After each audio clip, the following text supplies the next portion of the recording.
Assalamualaikum warahmatullahi wabarakatuh. Selamat sore sahabat Bawaslu, dimanapun sahabat Bawaslu berada. Kembali lagi dalam podcast Power Bawaslu Ngobrol edisi Ngabuburit Pengawasan. Pada sore hari ini bersama Kordif Penanggaran Data dan Informasi Bawaslu Kabupaten Banyumas yang merupakan anggota Bawaslu Kabupaten Banyumas sudah 2 periode. Nah, saya kenalkan di sini bersama saya Eksti Rumiati, dan untuk Kordif Penanganan Pelanggaran Bapak Yon Daryono Esos Emsos Cimet. Selamat sore Bapak. Ya, selamat sore Mbak Eksti Rumiati. Sehat Mbak? Alhamdulillah. Pak Yon sehat? Alhamdulillah. Mungkin Pak Yon di sini bisa pada sahabat Bawaslu memberikan pengalaman di Bawaslu Banyumas selama 2 periode begitu Pak. Ya, terima kasih ya. Jadi memang keberadaan Bawaslu di Banyumas itu ini baru periode yang kedua ya. Meskipun sebelumnya itu ada lembaga yang disebut Panitia Pengawas Kabupaten atau Panwaskap dalam proses pesta demokrasi. Dan di dalam konteks Banyumas, Panwaskap itu berdiri sejak ada pilkada yang dijalankan secara langsung. Dulu sebelumnya pernah pilkada itu untuk memilih bupati dan wakil bupati melalui perwakilan-perwakilan kita yang ada di DPRD Kabupaten Banyumas. Kemudian setelah itu ada judicial review di MK di zamannya Ketua MK Mahfud MD.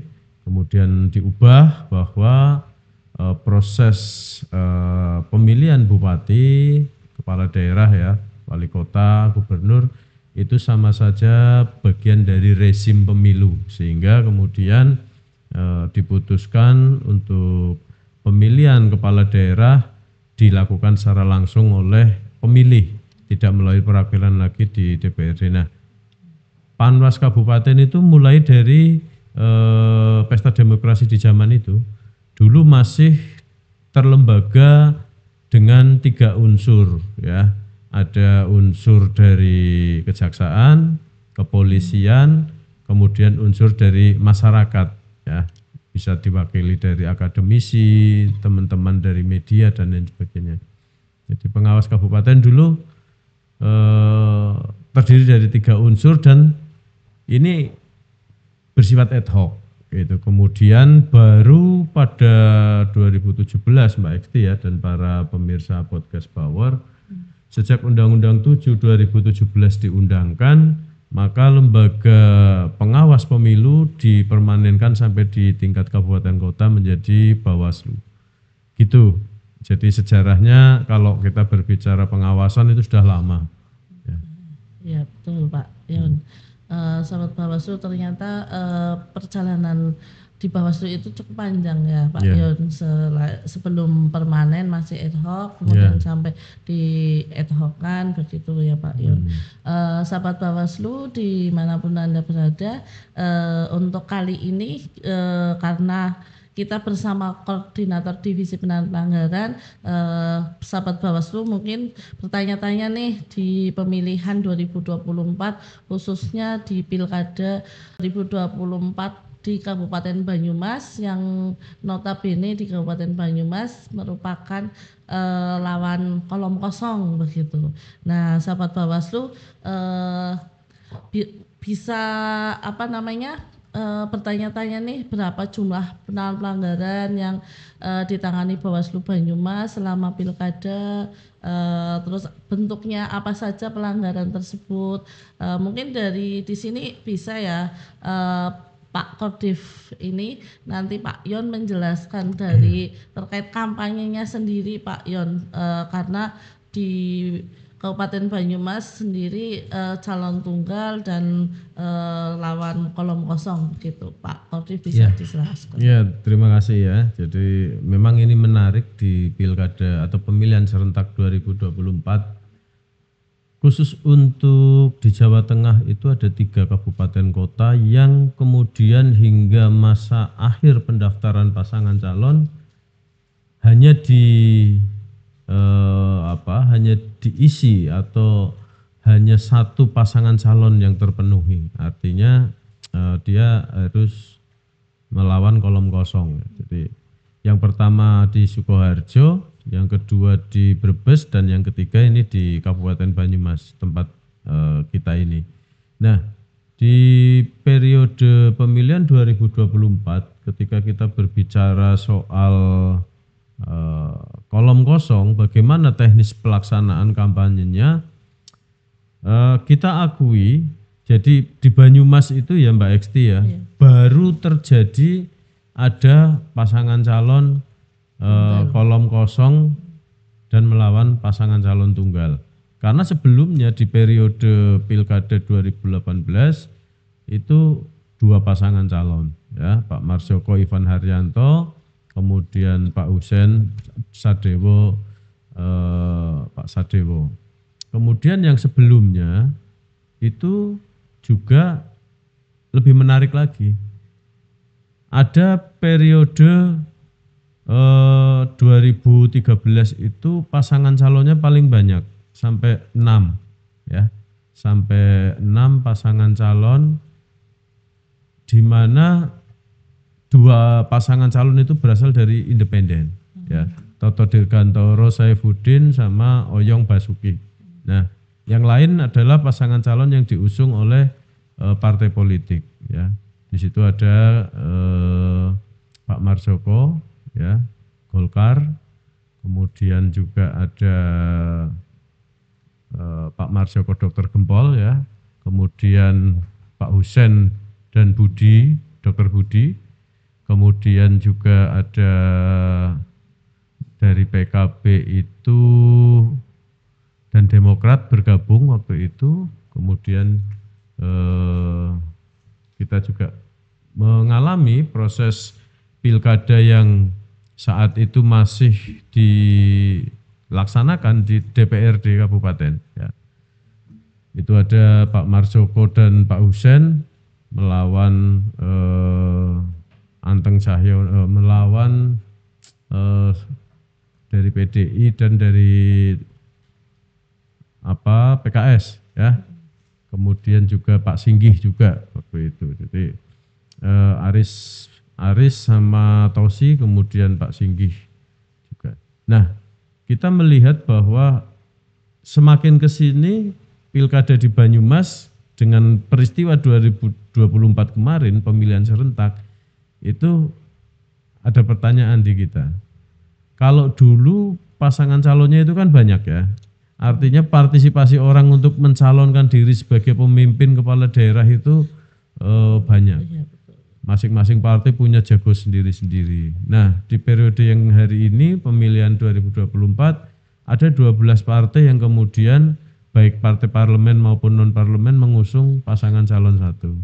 Meskipun ada putusan MK tentang ambang batas sebagai syarat dukungan, tapi ternyata itu tidak.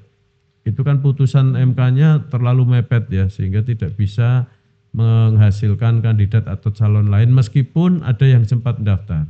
Waktu itu kalau kita ketahui, kita simak bersama, Ma'ruf Cahyono ya, dengan istrinya anggota DPR RI dari Demokrat, istrinya Pak Wastam itu. Meskipun kemudian di hasil penelitian berkas administrasi tidak terpenuhi syarat-syarat yang dibutuhkan. Jadi itu untuk di Banyumas. Memang kita bicara peristiwa pesta demokrasi ini agak unik. Terkait dengan pelanggaran juga nanti akan saya jelaskan ada 2 hal, bahwa ketika Bawaslu menghadapi proses pesta demokrasi dan melakukan pengawasan di 2024 sekaligus juga pengawasan gubernur ya, pemilihan gubernur. Begitu Mbak, nanti akan saya jelaskan beberapa data-data yang tadi singgung ya. Oke. Oke, sahabat Bawaslu, dimanapun Anda berada, tadi sudah sama Pak Kordif dan pelanggaran, Pak Yon sendiri menjelaskan beberapa terkait kampanye yang mana di situ calon tunggal melawan kolom kosong, dan ini sejarah untuk Kabupaten Banyumas ya Pak Kodim, karena baru pernah begitu, dan namanya baru pernah adanya kolom kosong ini dalam pengawasan khususnya dalam penanganan pelanggaran sendiri. Di Bawaslu Kabupaten Banyumas itu ada beberapa jenis pelanggaran pemilihan ya Pak Kodim, terus kemudian jumlah pelanggaran di Bawaslu Kabupaten Banyumas sendiri selama pemilihan 2024 itu seberapa banyak sih? Mungkin dari sahabat Bawaslu di luar sana, khususnya teman-teman yang sedang menyusun skripsi atau tesis, itu kadang kan bertanya-tanya nih, karena Bawaslu adalah lembaga pengawas dan ujung tombak lembaga pengawas itu pastinya harusnya kan ada output gitu ya Pak Kodim. Outputnya salah satunya di sini adalah dalam penanganan pelanggaran sendiri, khususnya di Pilkada 2024, Pilkada serentak, pemilihan serentak, yang mana kalau diteliti ya dari yang pemilihan terakhir di 2008 ya untuk Banyumas ya Pak. 2018 ya untuk di Kabupaten Banyumas, dengan lawan yang bukan calon tunggal, terus kemudian di 2024 yang serentak lawan calon tunggal, lawan kolom kosong, lawan kolom kosong. Nah, pastinya jumlah pelanggaran itu naikkah atau turun begitu? Mungkin sahabat Bawaslu di luar sana bisa ini dalam podcast sore hari ini bisa memberikan komentar begitu. Nanti dari Pak Kodim penanganan pelanggaran sendiri akan menjelaskan hal itu kepada sahabat Bawaslu yang membutuhkan informasi terkait jumlah penanganan pelanggaran di Kabupaten Banyumas sendiri.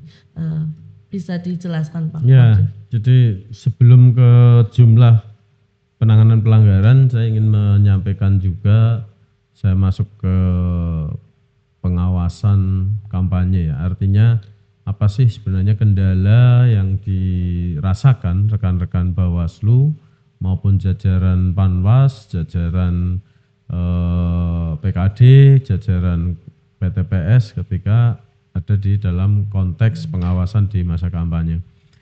Seperti diketahui rekan-rekan Bawaslu, pemirsa podcast Bawaslu Banyumas, untuk regulasi yang mengatur di mana ada pasangan calon tunggal melawan kolom kosong itu masih sangat minim ya.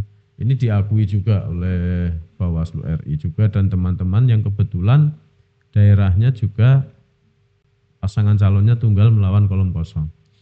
Kalau lebih dari satu pasangan calon, regulasinya jelas. Ada banyak dan sebagai rujukan mudah untuk diterapkan. Nah, kalau yang kolom kosong memang sepertinya kita semua ya, baik di Bawaslu, KPU maupun Komisi 2 di DPR RI itu tidak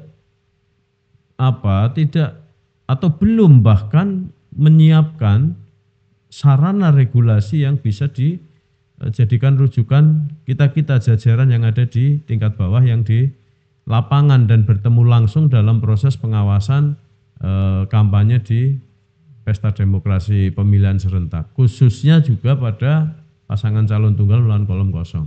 Saya kasih contoh ya. Yang namanya alat peraga kampanye itu jelas. Di situ kalau di PKPU, Undang-Undang Pemilihan maupun Perbawaslu itu diperuntukkan untuk peserta. Ya. Peserta di sini jelas pasangan calon. Ya. Pasangan calon yang didukung oleh partai politik atau gabungan partai politik. Artinya ini makhluknya jelas. Ya. Orangnya ada dan dia ditetapkan oleh KPU. Jadi ketika dia memasang alat peraga, maka alat peraganya juga jelas. Ya, jumlahnya berapa, titiknya di mana, penanggung jawab dan pemasangnya siapa itu ada clear semua. Ya, undang-undang mengatur itu. Tetapi untuk para relawan kolom kosong, ya, di mana kemudian isi atau konten alat peraganya juga berisi ajakan untuk memilih kolom kosong, ini yang susah untuk dijerat dengan pasal-pasal di undang-undang pemilihan. Karena memang dia mewakili siapa? Relawan ini. Mewakili kolom kosong. Kolom kosong nggak ada orangnya, Mbak. Nggak ada orangnya. Dan tidak ditetapkan juga sebagai pasangan calon. Tidak punya visi, misi, program. Ya, artinya ketika kemudian Bawaslu melakukan proses penindakan dengan undang-undang dasar, pasal-pasal dan perbawaslu maupun PKPU, ini agak susah, tidak sinkron gitu. Makanya kemudian kalau kemarin itu kita pahami, banyak suara-suara masyarakat, para pihak itu mempertanyakan, itu ada baliho kolom kosong, kenapa tidak dilakukan proses penindakan oleh Bawaslu dan jajarannya? Jawabannya tadi, karena memang regulasinya itu tidak mengatur. Dan itu justru diaturnya dengan perda. Ya, perda tentang media luar ruang, ya. Pemasangan media luar ruang atau iklan lah bahasanya. Dan itu siapa penegaknya? Penegaknya bukan Bawaslu, Panwas, bukan. Penegaknya adalah penegak perda. Dalam hal ini rekan-rekan dari Satpol PP. Nah, yang menarik lagi, mindset masyarakat di dalam proses pengawasan khususnya metode pemasangan alat peraga masih mengacu pada mindset pemilu, di mana kewenangan penertiban, ya, penindakan secara langsung itu kalau di pemilu undang-undangnya jelas mengatur Bawaslu dan jajarannya. Tetapi di undang-undang pemilihan, ya, di Undang-Undang 6 tahun 2020 hasil perubahan dari Undang-Undang 10 2016 itu justru diperkuat lagi dengan PKPU, siapa yang berwenang untuk melakukan penindakan pemasangan alat peraga yang tidak sesuai dengan peraturan adalah KPU dan jajarannya, dengan berkoordinasi kepada Satpol PP dan jajaran Bawaslu. Hanya itu saja bunyi-bunyiannya. Kita tidak menemukan bahwa Bawaslu dan jajarannya sebagai eksekutornya. Makanya kalau kemarin itu banyak yang bertanya, Bawaslu kok diam saja? Karena kami penegak regulasi pemilihan, masa kita melanggar regulasinya sendiri? Nah, kita hanya pelaksana. Makanya mindset yang ada di masyarakat itu baru satu cerita soal alat peraga. Belum di dalam kegiatan kampanye tatap muka, pertemuan terbatas, ya, atau rapat umum, kemudian iklan di media massa, kemudian kegiatan lainnya yang tidak melanggar peraturan perundang-undangan. Ini juga susah. Teman-teman partai ini kasihan. Kalau saya melihat kemarin di beberapa forum saya menyatakan, teman-teman partai yang mengusung pasangan calon ini mereka sudah punya effort sangat luar biasa ya. Dan kita menghargai. Iya, betul, Pak. Mereka itu melakukan proses negosiasi, kemudian dealing untuk menyamakan satu persepsi, mengusung paslon, ya, mencarikan rekomendasi, mendaftar, melengkapi berkas ke KPU, ya, berkampanye sesuai dengan aturan yang resmi, ya, KPU, ya. sesuai dengan apa yang disampaikan oleh undang-undang dan PKPU. Tetapi kemudian tiba-tiba ini ada makhluk yang namanya kolom kosong, dia seenak sendiri melenggang kangkung tanpa mengikuti proses apa yang dilakukan oleh teman-teman partai. Ini di dalam kegiatan-kegiatannya khususnya di semacam, ya, kalau saya melihat menyebutnya semacam tatap muka, pertemuan terbatas, itu nggak fair, ya, menurut kami nggak fair. Nah, ini tantangan bagi Bawaslu pada saat kemarin. Memang pertama ini fenomena baru, kedua regulasinya masih sangat minim, ya Mbak, ya. Sehingga kemudian kalau kita melihat data, ya, kita punya data, saya coba masuk dari tingkat provinsi dulu, di provinsi itu ada 118 penanganan pelanggaran. Ya, termasuk di dalamnya itu ada bagian Banyumas yang berkontribusi atau menyumbang angka dugaan pelanggaran yang diproses oleh Bawaslu provinsi secara total gitu. Nah, ini menarik karena 118 kasus dugaan pelanggaran itu yang ada di Banyumas itu bagian kontribusi dari Banyumas juga ada. Mulai dari pidana pemilunya, mulai dari kode etik penyelenggara badan ad hoc-nya, mulai dari administrasinya, kemudian mulai dari undang-undang lainnya, ya. Ini lengkap. Artinya kalau dari 118 dugaan penanganan pelanggaran yang ada di Provinsi Jawa Tengah, ya mereka berdasarkan pada data-data yang ada 25 kode etik. Dari 25 kode etik itu ada bagian yang disumbangkan oleh Banyumas. Kemudian dari 42 tren dugaan pelanggaran administrasi se-Jawa Tengah, Banyumas juga memberikan kontribusi. Kemudian terkait dengan netralitas ASN sebanyak 9 penanganan pelanggaran di Jawa Tengah, Banyumas juga ikut berkontribusi. Kemudian untuk 35 kades dan perangkat desa yang diproses oleh jajaran Bawaslu Jawa Tengah, ada juga bagian dari kontribusi di Banyumas, termasuk juga undang-undang lainnya. Dan untuk pidana kebetulan tidak, meskipun kita sempat memproses ya.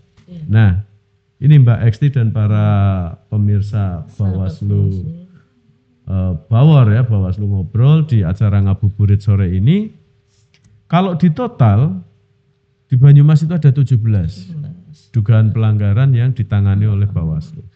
Kemudian dari 17 itu kita sudah clustering ya.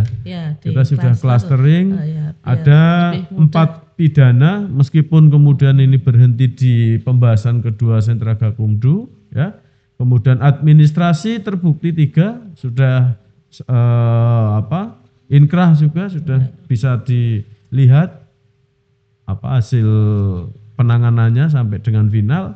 Kode etik penyelenggaranya 2, hukum lainnya 4, ASN 1 dan 3 itu tidak diregister. Artinya dari 17 ini tadi pertanyaannya bagaimana perbandingannya dengan Pilkada 2018. 2018 kebetulan saya juga sudah di Panwas Kabupaten saat itu.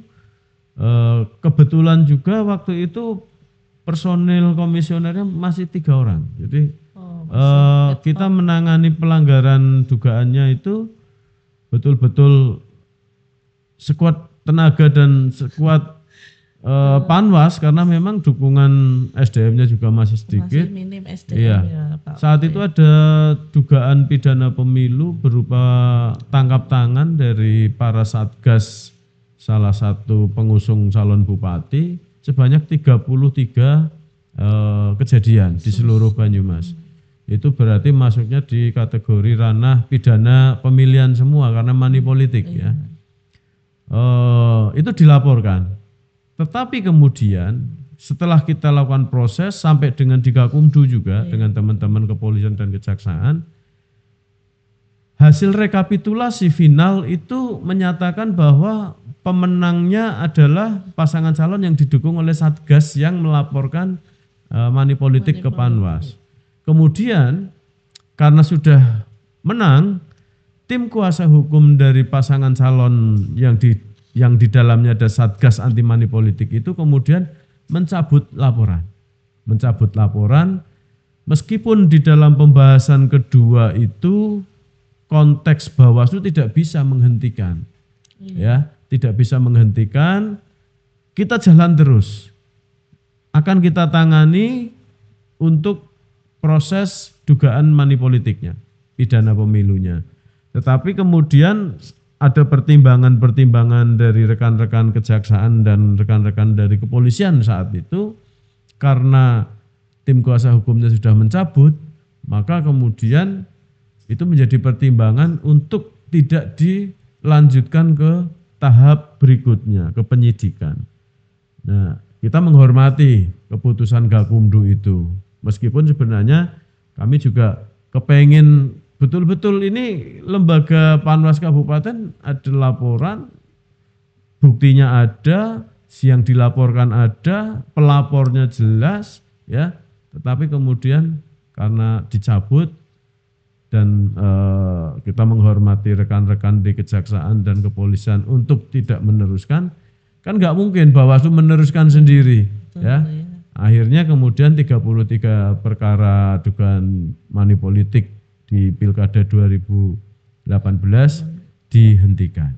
Nah, kalau kita membandingkan jumlah itu dengan pemilihan 2024 kemarin, yang hanya ada 4, ya, ada 4 pidana pemilunya, ini sebenarnya trennya turun. Money politiknya turun. Tetapi yang menarik adalah dugaan pelanggaran di luar money politik itu yang meningkat. Ya, administrasinya meningkat. Dulu nggak ada administrasi, kode etik dulu juga nggak ada, hukum lainnya dulu juga tidak ada, ASN dulu juga tidak ada. Ya ini ya dinamikanya demikian. Jadi antara Pilkada 2018 di Banyumas dengan pilkada atau pemilihan di 2024, ya kita berbicara tren memang money politik atau pidana menurun, tetapi kegiatan pelanggaran lainnya itu meningkat. Gitu Mbak Eksti dan para pemirsa. Oke, sahabat Bawaslu dimanapun Anda berada, tadi Pak Yon sudah menjelaskan terkait pelanggaran di Kabupaten Banyumas untuk pemilihan serentak 2024. Di sini tadi sudah dijabarkan dari pidana pemilihan yang merupakan sudah sampai tahap pembahasan 2 Gakumdu ya Pak ya, dan apa namanya, dan itu pun sudah diproses melalui saksi ahli ya Pak ya. Tapi dengan hasil tidak terpenuhinya syarat namanya pidana pemilihan ya Pak, tidak masuk kategori. Nah, kemudian dari hukum lainnya sendiri itu sangat meningkat di sini ternyata. Yang di 2018 itu tidak ada, di sini ada, terutama di sini banyak yang netralitasnya kepala desa dan perangkatnya begitu ya Pak Kodim. Ya, itu sangat seperti masif ya. Kemudian administrasi juga malah meningkat, kemudian kode etik pun sama yang tadinya tidak ada, dan upaya-upaya pencegahan di Bawaslu terkait money politik di Banyumas sendiri malah menurun. Berarti selama non tahapan ini pencegahannya berjalan dengan baik ya Pak Kodim ya, dalam pengawasan partisipatifnya ya. Karena kan sebelumnya di Bawaslu Banyumas sendiri, sahabat Bawaslu juga sudah pernah membentuk beberapa desa ya, desa anti money politik uang, kemudian pengawasan pemilihan pemilu. Betul, dan dengan adanya desa-desa tersebut ya money politik dan desa pengawasan itu menurunkan angka money politik ya Pak Kodim di Kabupaten Banyumas. Kemudian untuk regulasi ya sahabat Bawaslu, regulasi di Kabupaten Banyumas sendiri terkait kolom kosong itu memang belum tercover ya Pak Kodim ya, masih banyak celah ya, yang memang belum teridentifikasi di undang-undang pemilihan, PKPU maupun Perbawaslu sahabat. Kemudian tadi sudah di total 17 kasus ya untuk Bawaslu Kabupaten Banyumas. Ketika sahabat Bawaslu di luar sana yang ingin mengetahui ya Pak Kodim jumlah dan lebih detailnya, tadi Pak Kodim sudah menjelaskan bahwa sudah final begitu. ini untuk penahan pelanggaran sendiri itu Kordifnya kan ini double ya Pak Kordif, penahan pelanggaran dan data informasi. Iya, Mungkin betul. sahabat Bawaslu di luar sana ketika membutuhkan data informasi dari Bawaslu Kabupaten Banyumas itu bisa lewat yang namanya PPID ya Iya, Pak di Kordif. website Nah, PPID Bawaslu Banyumas. ya bisa permintaan datanya lewat website Ya, PPID online bisa, online datang bisa pengajuan oke permohonan informasi secara langsung ke kantor juga bisa. datang langsung ke kantor Bawaslu Kabupaten Banyumas juga bisa ya Pak Kordif. Kalau di luar sana sahabat membutuhkan untuk penelitian begitu ya Pak Kordif, kita sangat membuka ruang untuk diskusi ya untuk penelitian ataupun wawancara begitu ya Pak Kordif. Pastinya dari Pak Kordif langsung ketika mau meminta data yang akan menjelaskan begitu. Dan mungkin untuk dari penahan pelanggarannya sudah cukup jelas ya Pak Kordif, tadi sudah dijelaskan dari masa kampanye, terus kemudian jumlah, terus prosentase antara pemilihan di 2018 dan pemilihan serentak 2024 khususnya di Kabupaten Banyumas. Kemudian di sini juga terkait APK, pengawasan APK dan pengawasan masa tenang. Ini untuk masa tenang Pak Kordif sedikit sahabat Bawaslu mungkin yang di luar sana itu menganggap masa tenang itu udah tenang hening gitu, tidak ada apa di Bawaslu Banyumas atau di Kabupaten Banyumas sendiri. Itu mungkin bisa dijelaskan atau diceritakan sedikit terkait di masa tenang untuk Kabupaten Banyumas itu bagaimana Pak Kordif? Ya, jadi ini juga perlu kita perhatikan bersama ya, bahwa memang hampir di setiap pelaksanaan baik pemilu maupun pemilihan itu ada jeda waktu 3 hari dari masa terakhir kampanye menuju hari H pemungutan suara. Nah, harapannya adalah memang undang-undang itu filosofinya ketika dibikin jeda 3 hari itu masyarakat bisa kemudian berpikir. Mereka bisa menyimak dari seluruh program yang ditawarkan di masa kampanye, kemudian masyarakat memikirkan mana yang terbaik yang akan dipilih oleh mereka. Suaranya mau diberikan kepada siapa.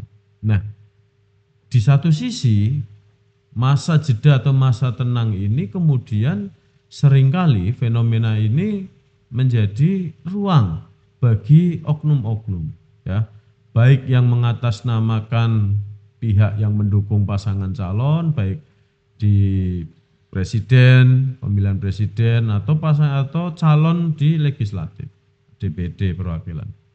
Nah, di pemilihan juga sama untuk pasangan gubernur, pasangan calon bupati, wakil bupati. Mereka menggunakan ruang masa jeda atau masa tenang ini sebagai ruang untuk mempengaruhi. Mempengaruhi siapa? Mempengaruhi pemilih. Dengan cara apa? Dengan cara menawarkan. Sudah tidak menawarkan visi misi dan program lagi, karena visi misi program itu selesai di kampanye. Di kampanye. Mereka hanya menawarkan janji untuk memberikan sesuatu. Nah, ini yang seringkali materinya itu tidak kemudian berupa materi lisan, tetapi dalam bentuk kalau tidak uang ya barang. Agar mempengaruhi si calon pemilih ini memberikan suaranya kepada pihak yang mereka dukung. Nah, inilah kesulitan yang kemudian menjadi PR kita bersama adalah bagaimana menyadarkan masyarakat agar tidak berorientasi transaksional, ya. Agar tidak kemudian melegalkan suaranya dengan cara ditukar dengan uang, sejumlah uang, dengan sejumlah barang, kemudian kekuasaan dan jabatan diserahkan kepada orang tertentu. Nah, Bawaslu dan jajarannya ini punya kewajiban untuk mengawasi di masa tenang itu.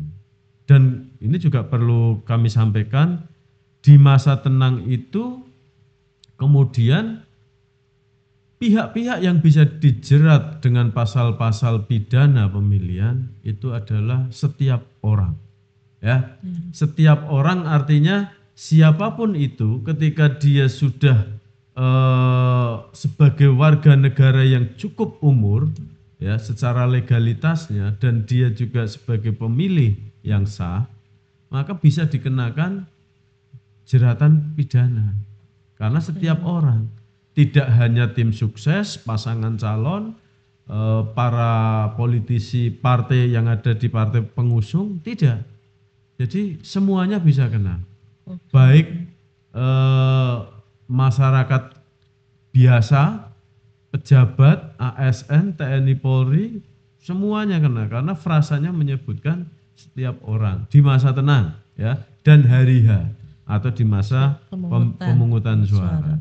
Nah, kalau di kampanye itu kan klasifikasinya agak lebih sulit ya, agak lebih sulit. Ada spesifikasi tertentu orang itu bisa dijerat dengan pidana pemilihan. Gitu. Oke, sahabat Bawaslu, ternyata dalam tahapan pemilihan 2024 yang serentak ini untuk penanganan sendiri itu ternyata panjang ya tahapannya ya Pak ini. Dari tahapan kampanye, ada tahapan masa tenang sebelum pemungutan suara, kemudian ini apa namanya? Mungkin ini bagian-bagian terakhir ya sahabat Bawaslu. Di luar sana mungkin juga bertanya-tanya nih, ketika kampanye para paslon begitu, itu kan terkait dana kampanye ya Pak Udip. Itu dana kampanye itu kadang kan gini memasang namanya alat peraga kampanye, dan di pemilu dan pemilihan pasti ada bedanya ini ya Pak Kodif ya. Di Kabupaten Banyumas berarti untuk dana kampanyenya di ranahnya KPU ya memang ini Pak Kodif, tapi kan kita juga sebagai Bawaslu melakukan pengawasan dan untuk alat peraga kampanye sendiri berarti ini ada yang difasilitasi oleh KPU atau dari pasangan calon sendiri atau bagaimana ini Pak Kodif? Ya, jadi untuk dana kampanye itu sebenarnya mirip-mirip dengan di rezim pemilu atau di tahapan pemilu ya. Karena ada laporan awal dana kampanye, laporan penerimaan dana kampanye, laporan akhir ya. Dana kampanye yang diperoleh oleh pasangan calon. Nah, sumbangan-sumbangan itu tersantum di dalam proses pelaporan pasangan calon. Karena kemudian nanti dana kampanye ini juga akan diaudit oleh kantor akuntan publik yang ditunjuk oleh KPU. Nah, tugas Bawaslu memang di sini memastikan bahwa tahapan-tahapan yang ditulis di PKPU itu dilaksanakan. Kemudian Bawaslu memang tidak punya akses ya, tidak punya akses sampai dengan detail memeriksa, mengcross-check dokumen-dokumen itu karena itu ada di aplikasi yang dimiliki oleh KPU. Tetapi kami memastikan bahwa setiap tahapan pelaporan dana kampanye telah dilaksanakan oleh pasangan calon ya. Artinya itu saja normatif terkait dengan pengawasannya. Terkait dengan detail kesesuaian angka-angka yang digunakan, sumbangannya berapa, yang dipakai untuk belanja alat peraga berapa, kegiatan kampanye berapa, itu domainnya ada di kantor akuntan publik. Ya, karena semuanya nanti akan diperiksa oleh kantor akuntan publik yang ditunjuk oleh KPU. Nah, kemudian kalau tadi saya akan coba menjawab pertanyaan di dalam dana kampanye itu ada ketentuan. Memang salah satu itemnya adalah pembiayaan terkait dengan metode kampanye pemasangan alat peraga. Nah, di ketentuan yang ada, baik undang-undang pemilihan PKPU, itu ketentuan alat peraga untuk pasangan calon itu ada yang difasilitasi oleh KPU, ya, dengan budget dan anggarannya KPU, ya, desainnya juga dikoordinasikan dan di-approve oleh pasangan calon, titiknya juga sudah disiapkan oleh KPU, Jadi pasangan calon tinggal terima saja Oh, materi itu, alat materi, peraganya. Karena dibiayai oleh KPU, tetapi ada klausul juga di mana disebutkan bahwa pasangan calon boleh membuat dan menambah jumlah alat peraga untuk kegiatan kampanye dengan metode pemasangan alat peraga. Nah, persoalannya adalah ketika tidak diawasi oleh Bawaslu dan jajarannya, pertama faktor pemasangannya menyalahi baik surat keputusan KPU Kabupaten Banyumas ya tentang kawasan larangan kampanye dan pemasangan alat peraga, kemudian peraturan daerah Kabupaten Banyumas kawasan-kawasan yang tidak boleh digunakan sebagai lokasi pemasangan media luar ruang ya, media luar ruang atau kegiatan kampanye. Nah, ini yang harus diawasi oleh jajaran Bawaslu.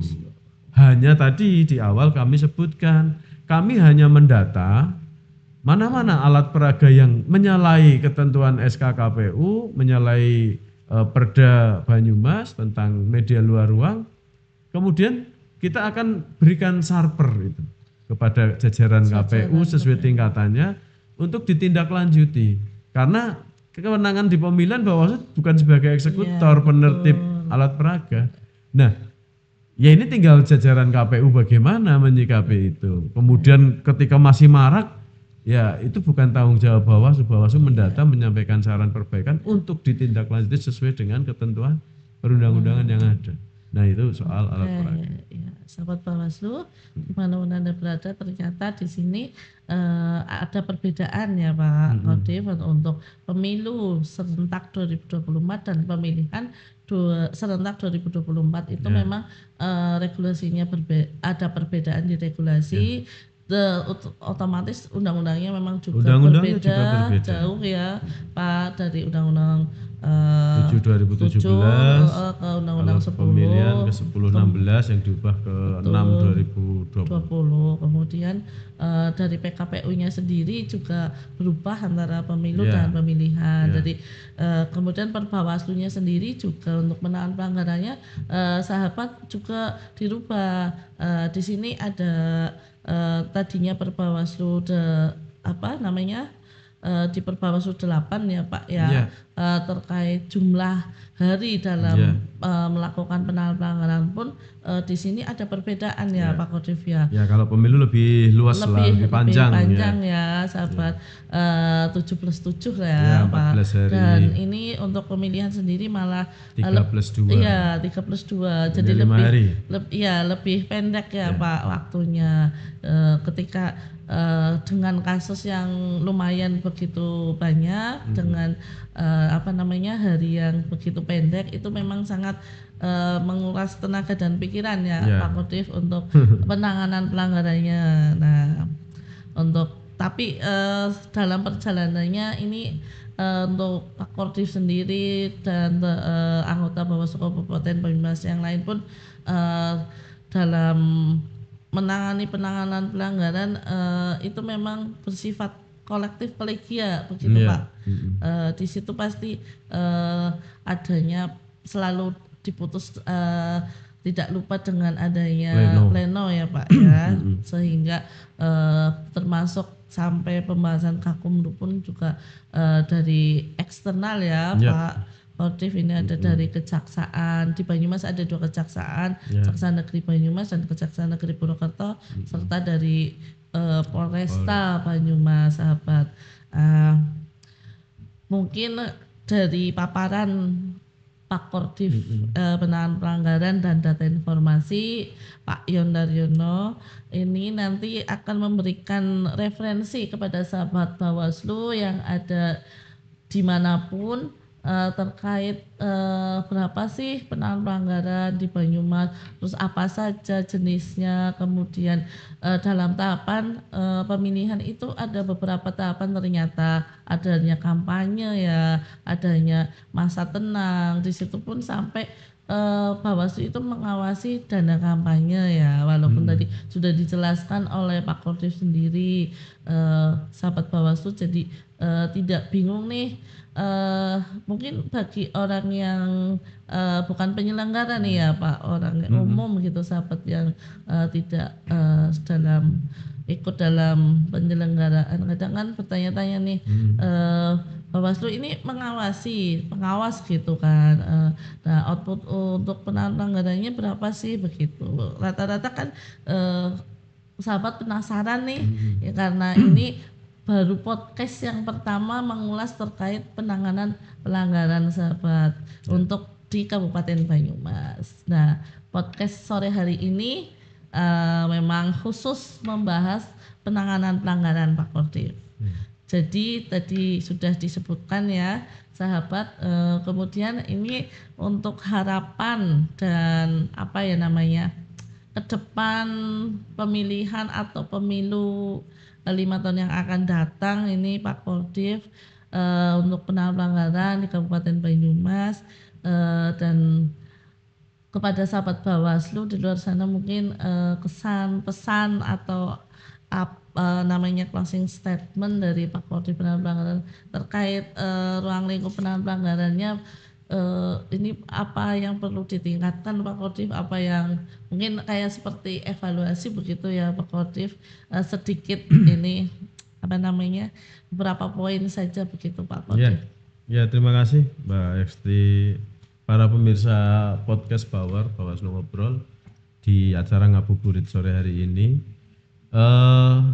Yang pertama mungkin saya ingin mengucapkan dulu terima kasih ya kepada jajaran kami, jajaran Panwascam dan Sekretariat Panwascam, kemudian PKD dan PTPS yang sudah bekerja melaksanakan tugas proses pengawalan tahapan pemilihan 2024. Kami apresiasi dengan baik karena seluruh tahapan berjalan dengan lancar, kondusif ya. Ada beberapa catatan, riak-riak, dinamika, itu hal yang sangat wajar.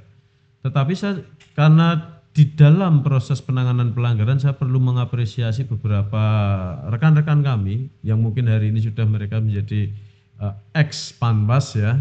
Mereka sudah berkontribusi banyak sekali. Yang pertama untuk rekan-rekan yang sudah menangani dugaan pelanggaran netralitas ASN di Baturaden, berarti ex Panwas Kecamatan Baturaden. Kemudian terkait dengan administrasi, teman-teman ex Panwas Sokaraja ya. Kemudian kode etik ya, teman-teman ex Panwas Sumpyuh ya. Kemudian terkait dengan netralitas kepala desa, teman-teman Kedung Banteng Kecamatan ya, Panwas Kedung Banteng, kemudian Panwas Cilongok ya. Kemudian terkait dengan kode etik juga kami berikan apresiasi kepada teman-teman ex Panwas Karanglewas. Kemudian kami juga apresiasi juga atas kerja-kerja penanganan pelanggaran yang dilakukan rekan-rekan di Kecamatan Lumbir ya dan Gumelar. Ya, itu ada beberapa yang jauh ya. Ada beberapa yang memang kami apresiasi karena mereka menangani dugaan pelanggaran, termasuk juga Kecamatan Banyumas juga. Itu ya kalau saya tidak lupa. Kami apresiasi tinggi-tingginya karena mereka sudah melakukan proses penanganan pelanggaran sesuai dengan tupoksinya dan kewenangannya. Kemudian itu yang pertama. Yang kedua ingin saya sampaikan juga kepada masyarakat, pemirsa juga secara umum Mbak Eksti, bahwa silahkan di 5 tahun ke depan kalau masih menemukan ada dugaan pelanggaran, semoga regulasinya masih sama, bahwa tolong dipenuhi juga syarat-syarat administrasinya, syarat formil dan materialnya ketika melapor. Ya, misalkan identitas pelapor, identitas terlapor, kemudian di situ juga ada peristiwanya, ya. Kemudian di materialnya juga harus dilengkapi. Kalau di formilnya adalah batas waktu kejadian tidak melebihi 7 hari sejak diketahui atau ditemukan.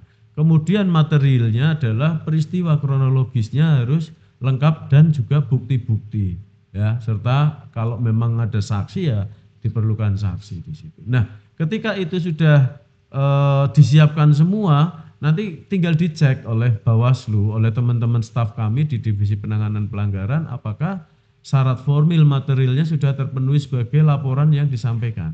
Ya. Nah, ketika sudah dilaporkan syarat formil materialnya lengkap, tentu saja sudah ini menjadi kewenangan Bawaslu untuk melakukan proses penanganan pelanggaran dengan kemudian memanggil para pihak, baik pelapor, terlapor, saksi-saksi, mengumpulkan bukti-bukti, kemudian melakukan proses klarifikasi, ya. Diklarifikasi, kemudian dibikin kajian, kemudian hasil kajiannya diplenokan untuk kalau pidana pemilu maka bisa diteruskan ke Gakumdu, kalau administrasi langsung bisa dieksekusi oleh Bawaslu. Kalau jajaran ad hoc yang terkena kode etik juga bisa dieksekusi langsung. Undang-undang lainnya nanti kita langsung bisa teruskan ke instansi-instansi terkait. Jadi itu yang perlu diketahui. Yang kedua, yang ketiga, tantangan terbesar 5 tahun ke depan adalah bagaimana masyarakat cerdas, melek berdemokrasi dan tidak kemudian tergiur oleh iming-iming materi maupun iming-iming janji, ya, karena itu akan berpotensi merusak demokrasi yang kita bangun secara susah payah yang diawali oleh para founding father kita.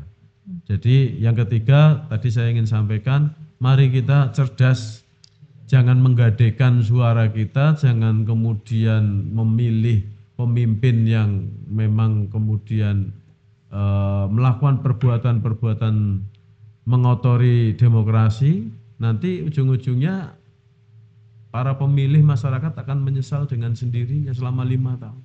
Itu saja mungkin yang bisa saya sampaikan, Mbak Eksti, para pemirsa podcast Bawor dan di masa ngabuburit ini.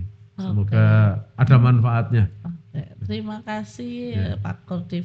Dan pelanggaran data dan informasi sekaligus anggota Bawaslu Kabupaten Banyumas yang sudah menjelaskan beberapa bahkan banyak ya sahabat Bawaslu dimanapun Anda berada terkait podcast pengawasan ngabuburit yang terbaik ini sudah dijelaskan lumayan banyak, bahkan malah banyak sekali ya sahabat, dari masa-masa Bawaslu masih menjadi ad hoc yaitu Panwasga sampai dengan Bawaslu Kabupaten menjadi permanen, kemudian untuk tahapan ya sahabat Bawaslu tahapannya di kampanye, masa tenang serta dana kampanye pun sudah dijelaskan oleh Pak Kodim, kemudian jumlah penanganan pelanggaran, jenis-jenis penanganan pelanggaran dan tadi juga ada beberapa dari 27 kecamatan di Kabupaten Banyumas yang menangani penanganan pelanggaran sesuai tugas dan wewenangnya, yaitu jajaran ad hoc-nya Bawaslu Kabupaten Banyumas di beberapa Panwascam. Kami dari Bawaslu Kabupaten Banyumas sangat bersyukur ya Pak Kodim dengan kerjasamanya dengan penyelenggara ad hoc kita di jajaran Panwas, PKD dan PTPS.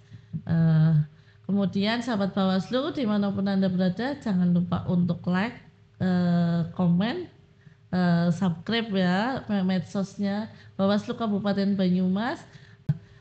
Mungkin podcast Bawor, Bawaslu Ngobrol edisi ngabuburit sore hari ini kita cukupkan ini Pak Kodim. Saya sebagai host mengucapkan terima kasih atas kehadiran Pak Kodim bisa hadir pada sore hari ini dalam keadaan sehat dan masih lancar tugasnya Pak Kodim. Insya Allah pemaparan tadi dari Pak Kodim sangat-sangat bermanfaat untuk sahabat Bawaslu di luar sana yang membutuhkan informasi penanganan pelanggaran. Karena banyak nih yang sepertinya penasaran dengan pelanggaran begitu ya Pak Kodim. Ya, oke. Cukup sekian dari saya. Jika banyak kesalahan saya mohon maaf dan mohon undur diri Pak Kodim dan sahabat Bawaslu. Selamat menunaikan ibadah puasa dan sambil menunggu berbuka puasa, podcast sore hari ini kita cukupkan. Wassalamualaikum warahmatullahi wabarakatuh. Waalaikumsalam warahmatullahi wabarakatuh.